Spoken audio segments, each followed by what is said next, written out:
Buenas tardes, jóvenes del primero y secundaria del Divino Maestro. Los docentes de Ciencia y Tecnología hemos elaborado el siguiente documento denominado ¿Qué características tiene el reino Animalia y cómo los clasificamos?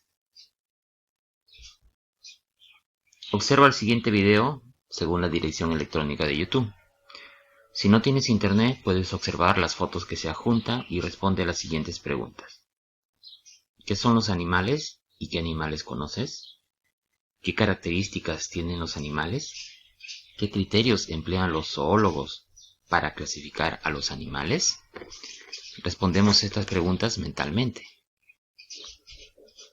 Propósito. Explica en base a fuentes con respaldo científico qué características y cómo se clasifican los animales para su mejor estudio y utilidad para el ser humano en la medicina, industria, agricultura y ambiente. Producto. Elabora un mapa mental utilizando alguna herramienta tecnológica acerca de las características y clasificación de los seres vivos del reino Animalia. Reino animal, también conocido como Animalia o Metazoa. Los animales, a diferencia de las plantas, son seres vivos pluricelulares, que se alimentan de otros seres vivos, ya sean animales o plantas. Se dice que son heterótrofos. No son capaces de fabricar su propio alimento como lo hacen los vegetales mediante la fotosíntesis, y tienen que buscarlo, por lo tanto, de otros seres vivos. La ciencia que se encarga de estudiar a los animales se denomina zoología, ¿no? Y el científico es el zoólogo. ¿Ya? Veamos rápidamente algunas características de este reino animal. Recuerda que, como en clases anteriores, el reino animal, sus células eucariotas, son seres vivos pluricelulares. El nivel de organización en estos seres vivos ya se pueden encontrar tejidos, órganos e incluso sistemas de órganos. Su nutrición es heterótrofa, con digestión interna, y otras características podemos decir que se pueden desplazar por sus propios medios, ¿no? Y se clasifican de manera general en vertebrados e invertebrados. Veamos entonces esto. Características de los animales. Los animales, como ya hemos mencionado, son pluricelulares. Están formados por muchas células que se especializan en realizar una función concreta, ¿no? Entonces tenemos una célula eucariota, varias células eucariotas van a formar un tejido en los animales, ¿no? Incluso esos tejidos pueden formar órganos y sistemas de órganos, dependiendo de la complejidad de la estructura en la organización de ese representante del reino animal. Como ya hemos mencionado, las células son eucariotas. Tienen un núcleo, ¿no? Tienen membrana nuclear y no tienen pared celular, como para diferenciarlo de la célula vegetal. Su nutrición en los animales es heterótrofa. ¿Qué significa esto? Que los animales se alimentan de otros seres vivos o restos de seres vivos. Según el origen del alimento, estos pueden ser. Tenemos los carnívoros, ¿no? Que se alimentan de carne, vale decir de otros animales. Los herbívoros, que se alimentan de plantas, de algas. Los omnívoros, pues pueden alimentar tanto de animales como de vegetales.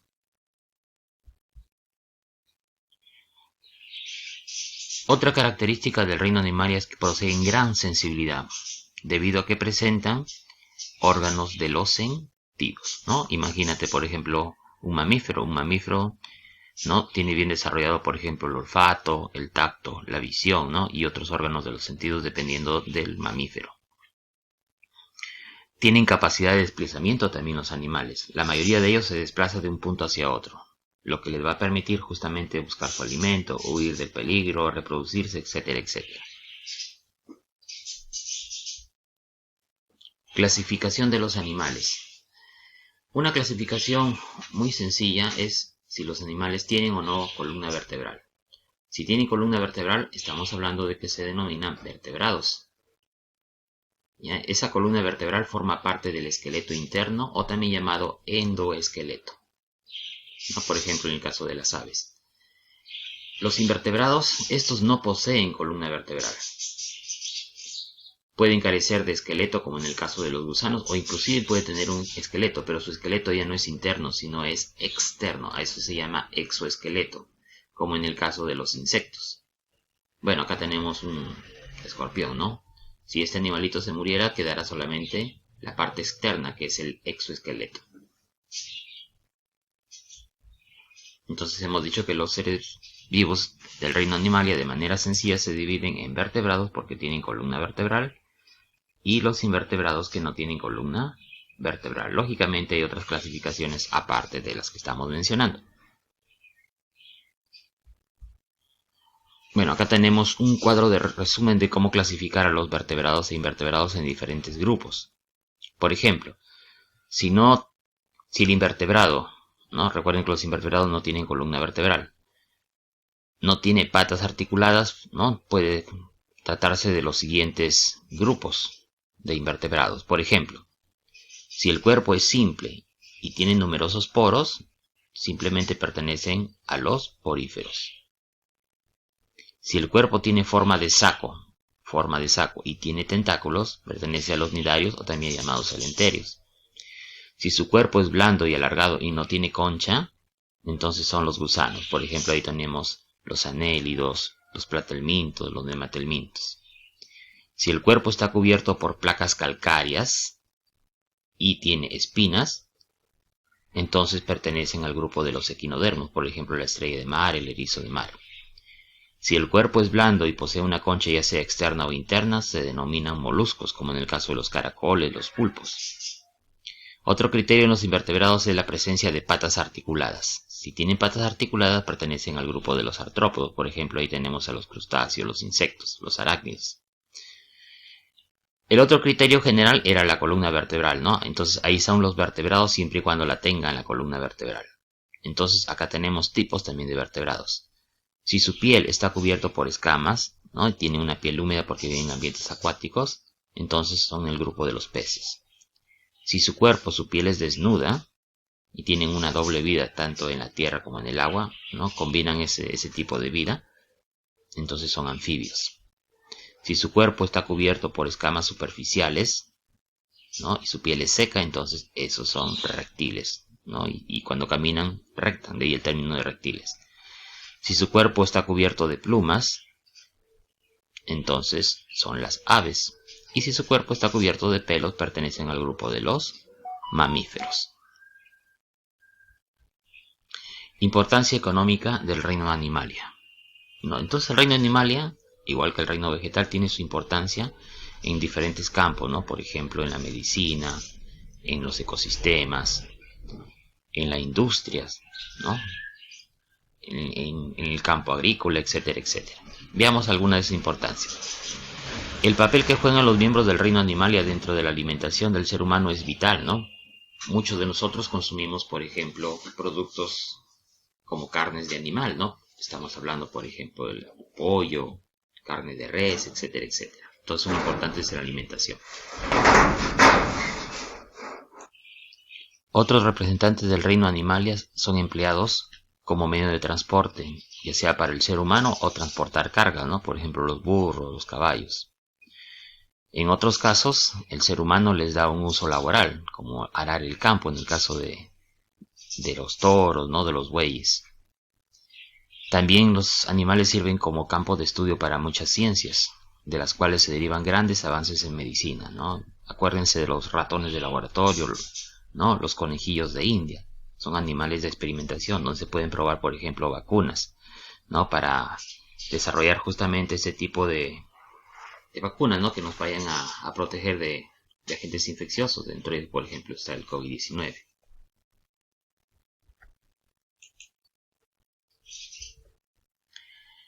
Los animales también se emplean en la industria, porque se pueden no solamente utilizar como carne, ya hemos visto en la industria de las carnes, ¿no? Podemos utilizar otros derivados como sus pieles o el pelaje. Por ejemplo, en el caso del ganado bovino se puede emplear su piel, ¿no es cierto?, para confeccionar, por ejemplo, zapatos, por el cuero. Otros animales tienen uso comercial, ya que el ser humano, ¿no es cierto?, los puede vender y usar como mascotas. Ya, lógicamente, dependiendo del tipo de animal, ¿no? No cualquier animal podría ser una mascota, porque hay algunos que tienen un instinto salvaje. Los usos que nosotros le demos a los animales pueden ser infinitos y varían dependiendo de cada cultura. En el campo de la medicina, ya hay que tener en cuenta que algunos animales pueden producir enfermedades, por ejemplo, los parásitos. Tenemos la cisticercosis o teniasis producida por la Taenia solum. ¿no? Tenemos también lombrices intestinales, como en el caso de, de las caries lumbricoides. Hay insectos que también pueden transmitir enfermedades, como en el caso de mosquitos, ¿no? Estamos hablando de los que nosotros le llamamos los zancudos, ¿no? Acuérdense del dengue. Se transmite por la picadura de un mosquito o de un zancudo, la Aedes aegypti, ¿no es cierto?, que transmite el virus del dengue, ¿no? Hay ratas que pueden traer también enfermedades como la peste bubónica, moscas que pueden transmitir también, por ejemplo, enfermedades diarreicas causadas por bacterias, etcétera, etcétera. Bueno, ya hemos comentado también que muchos animales son utilizados como si fueran, ¿no es cierto?, animales de experimentación en investigaciones biomédicas, ¿no? Por ejemplo, se pueden emplear ratones de laboratorio, conejillos de indias, estamos hablando de los cuyes, monos también, ¿no? En algunos lugares se emplean esos animales como animales de experimentación y otros animales más. Lógicamente también hay animales que son útiles como remedios medicinales. Por ejemplo, se pueden obtener productos del veneno de las víboras. Se puede diluir y se puede inocular, por ejemplo, a un animal, por ejemplo a un caballo, para que produzca anticuerpos contra el veneno de esa víbora, ¿no? Y de ahí se puede purificar y ya tenemos un antídoto contra el veneno de determinado tipo de víbora. También se pueden emplear las sanguijuelas, que son unos tipos de anélidos que chupan sangre, que se emplean, ¿no es cierto?, para curar hematomas o moretones, porque absorben justamente esa sangre coagulada que una persona ha tenido posiblemente en un golpe o que sean utilizados para algunos tipos de cirugía plástica.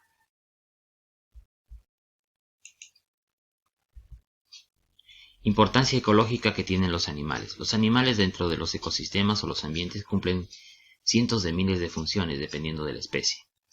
Pero se podría decir que todas estas funciones están dirigidas a un punto esencial, el llamado equilibrio ambiental.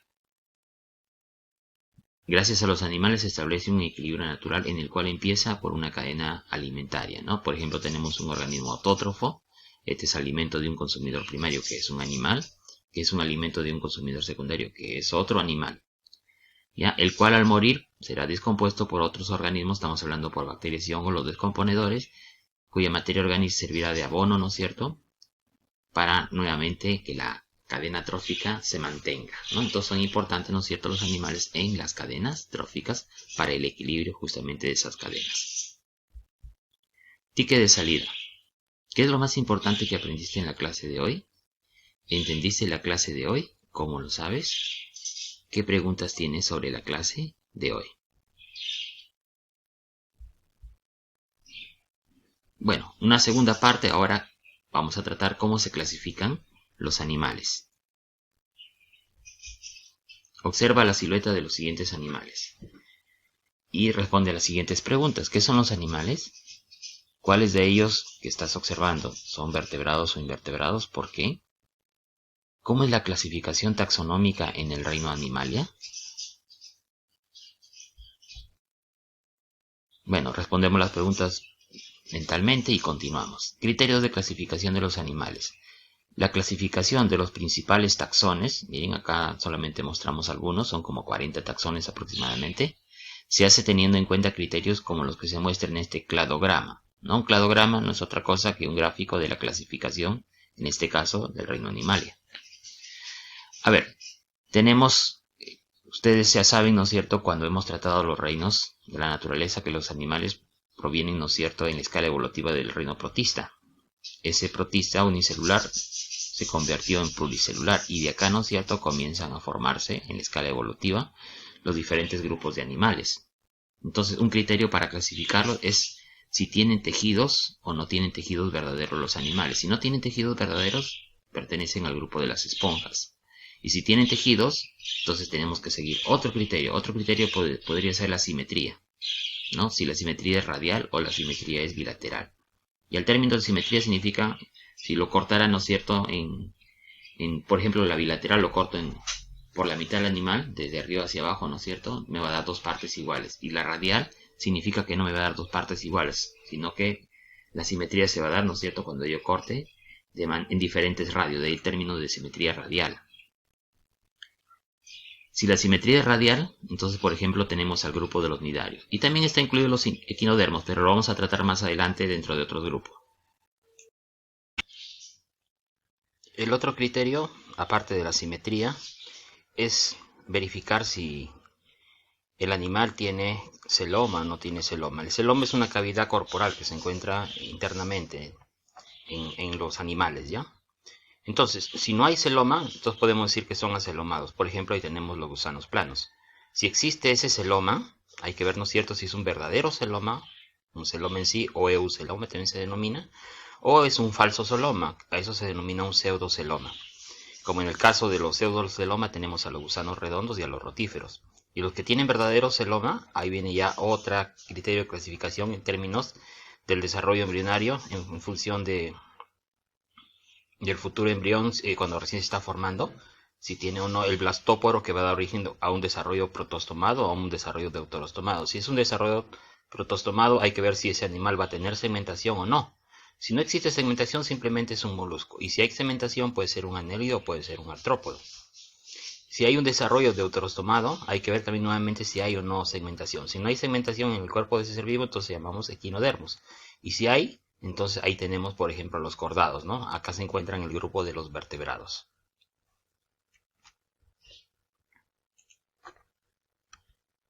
Criterio de clasificación. Acá detallamos un poco más.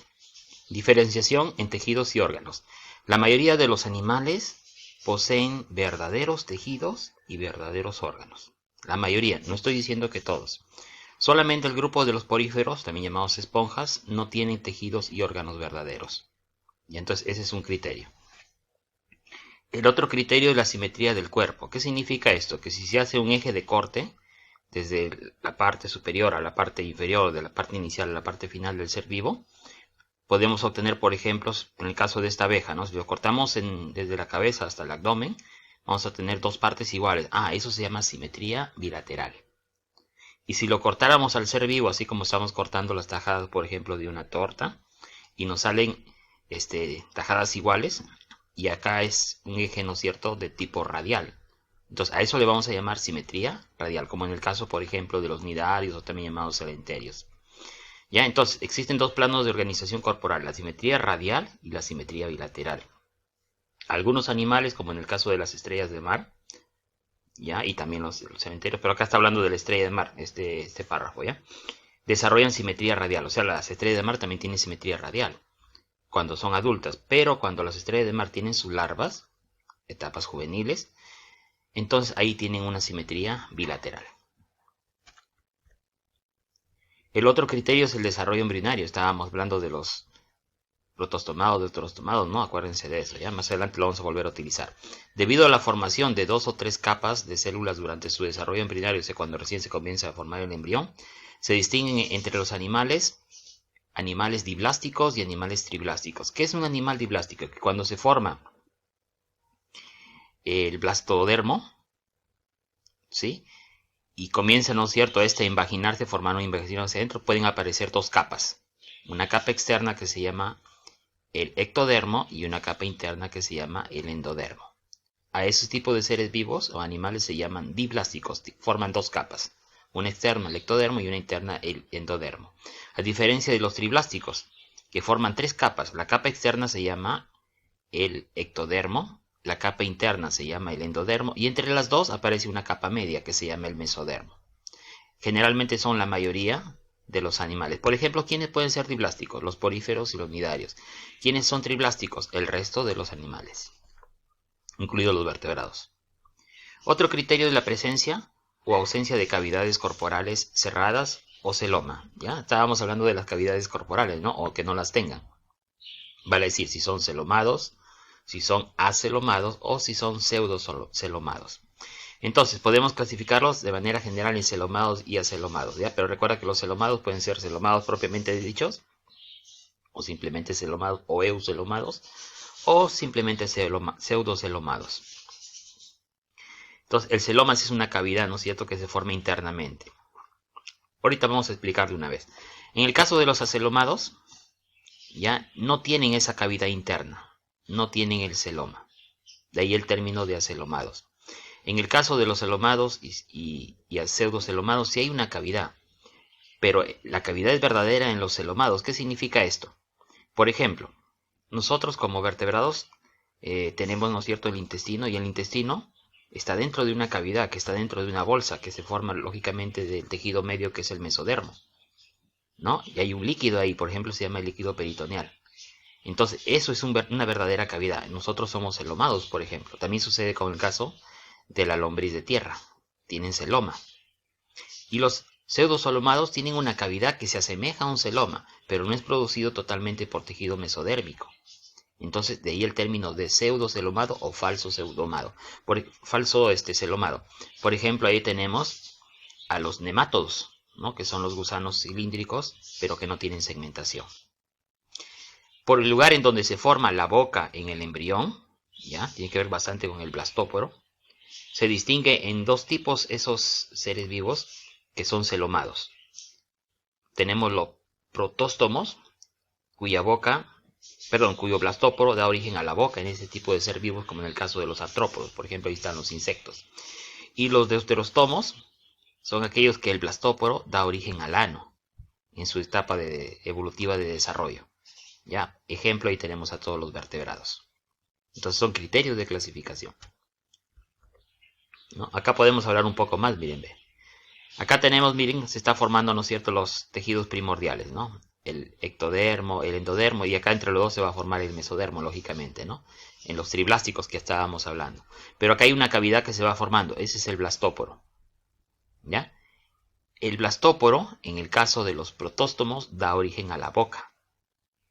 Y en el caso de los deuterostomos, da origen, ¿no es cierto?, al ano. Ahí está la diferencia entre uno y otro. Y esto sucede en los celomados, ¿ya? Recuerda que los poríferos, los didarios, no pueden ser ni protóstomos ni deuterostomos. ¿Por qué? Porque los primeros no forman tejidos verdaderos y los segundos solamente tienen dos capas. ¿Ya? Esto de protóstomos y deuterostomos solamente sean los que tienen tres capas. Dentro de los protóstomos tenemos, por ejemplo, los anélidos, moluscos, artrópodos, y dentro de los deuterostomos tenemos a los equinodermos y a los vertebrados, ¿no? ¿Qué significa? Son más evolucionados. Bueno, características de manera general entre invertebrados y vertebrados. La diferencia entre estos dos grandes grupos de animales justamente es la presencia o no de columna vertebral. ¿Ya? En el caso de los vertebrados, esa columna vertebral forma un esqueleto interno, también llamado endoesqueleto. En el caso de los invertebrados, su esqueleto o no lo tienen o puede ser del tipo externo, llamado exoesqueleto. A ver, veamos esas diferencias. Los invertebrados son animales que no tienen esqueleto interno, aunque algunos de ellos pueden tener el esqueleto externo que les decía. Eso se llama exoesqueleto. No todos lo van a tener, de hecho, ¿no? Algunos grupos de invertebrados tienen simetría radiada. No se puede trazar un único eje que divida, ¿no es cierto?, el animal en dos partes simétricas. Por lo tanto, los que tienen simetría radiada no van a tener simetría bilateral. A eso se refiere. Los invertebrados tienen características distintivas dependiendo de cada grupo de invertebrado, a lo que nos vamos a llamar filum o filum. En el caso de los vertebrados, estos ya tienen un esqueleto interno llamado endoesqueleto. Ese endoesqueleto puede ser de un tejido óseo, como en el caso de nosotros, o puede ser un tejido cartilaginoso.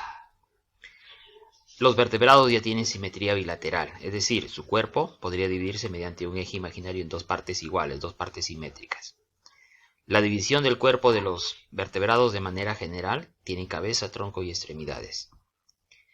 Los vertebrados son tetrápodos. ¿Qué significa esto de acá? Que tienen dos pares de extremidades, ¿no? Cuatro patas, como dijeran algunos. Presentan el desarrollo de un sistema nervioso ya más evolucionado y también el desarrollo de los órganos de los sentidos también más evolucionado. Un ejemplo de taxonomía en el reino animal. Bueno, en el reino animal más o menos existen como 40 filos diferentes, ¿ya? Pero la mayoría de los animales que nosotros estudiamos o conocemos se encuentran concentrados en 9 filos, y eso es lo que vamos a ver. El filo porífera, el filo nidario, celenteria, los platelmintes o gusanos planos, los nemátodos o gusanos cilíndricos, los anélidos, que también son gusanos cilíndricos pero tienen segmentos, los artrópodos, dentro de ellos están los insectos, los moluscos, como en el caso de los pulpos, los equinodermos o equinodermata, como en el caso de la estrella de mar, y los cordados, ahí tenemos a los vertebrados. Y entonces, por ejemplo, tenemos acá un lobo. Ya recuerda el taxón que nos daba Linneo, ¿no? Nos decía que había 7 categorías básicas: el reino, el filum, acaba de decir filum, la clase, el orden, la familia, el género y la especie. De hecho que puede haber otras más, ¿no? Por ejemplo, en el caso del lobo pertenece al reino Metazoa, pertenece al filum Chordata, pertenece a la clase Mammalia, que son los mamíferos, al orden carnívoro, es un carnívoro, a la familia Canidae de los canes, el género es Canis, está incluido ahí con su familiar más cercano que es el perro, y la especie de lobos es Canis lupus, ese es su nombre científico. Como estábamos comentando acá, tenemos las principales características de esos filums más conocidos en los animales. Los anélidos, acuérdate por ejemplo de un anélido, una lombriz de tierra, ese es un anélido. ¿Ya? El término anélida significa pequeños anillos, porque su cuerpo tiene segmentos como anillos. ¿Ya? La nomenclatura, nombre común son anélidos, simplemente se les llama. Especies descritas, más o menos hay 16.500 a nivel mundial, aproximadamente. El filo artrópodo ya se caracteriza porque tiene pies articulados, como el caso de los insectos, como el caso de los arácnidos, los crustáceos, ¿no? Nombre común, bueno, artrópodos. Y es uno de los filos que tiene más especies, miren. 1.100.000 especies aproximadamente, ¿no? Más numeroso que el resto. Los filochordata o chordata. Estos tienen presencia de notocorda que, dependiendo de la evolución, da origen a la columna vertebral. Simplemente se les llama cordados. Aproximadamente hay 64.788 especies, aproximadamente. Los nidarias o celenterios. El término nidaria significa ortiga, ¿no? Que tienen, ¿no es cierto?, estructuras ponzoñosas, venenosas. Nombre común nidarios, aproximadamente existen 10.000 especies. Por ejemplo, ahí tenemos a las malaguas, ¿no? Sí, seguramente conoces las malaguas, o también conocidas como medusas. Son muy venenosos. El filum echinodermata o equinodermata, ahí tenemos justamente a las estrellas de mar, ¿no? A los erizos de mar. Significado, su nombre es piel con espinas, ¿no? Simplemente se les llama equinodermos, aproximadamente hay unas 20.000 especies. El filo molusca, su cuerpo es blando y tiene una concha externa o interna, recuerda eso. Los otros simplemente le llamamos molusco, aproximadamente hay unas 93.000 especies. El filo nemátoda significa gusano similar a un hilo. ¿Ya? Son gusanos redondos pero no tienen segmentaciones como el caso de los anélidos. Aproximadamente hay 25.000 especies. Los platelmintes, que significa gusano plano, o simplemente platelmintos, aproximadamente 20.000 especies. Y el filo porífera, que significa que su cuerpo tiene poros, son también conocidos como poríferos o esponjas. Ya aproximadamente hay 5.500 especies. Actividad. Elabora un mapa mental que contenga información acerca de las características y la clasificación del reino Animalia. Puedes realizarlo mediante una aplicación tecnológica que tú consideres pertinente, o si prefieres también puedes elaborarlo a mano. Ticket de salida. ¿Qué es lo más importante que aprendiste en la clase de hoy? ¿Entendiste la clase de hoy? ¿Cómo lo sabes? ¿Qué preguntas tienes sobre la clase de hoy? Muchas gracias, hasta una nueva oportunidad.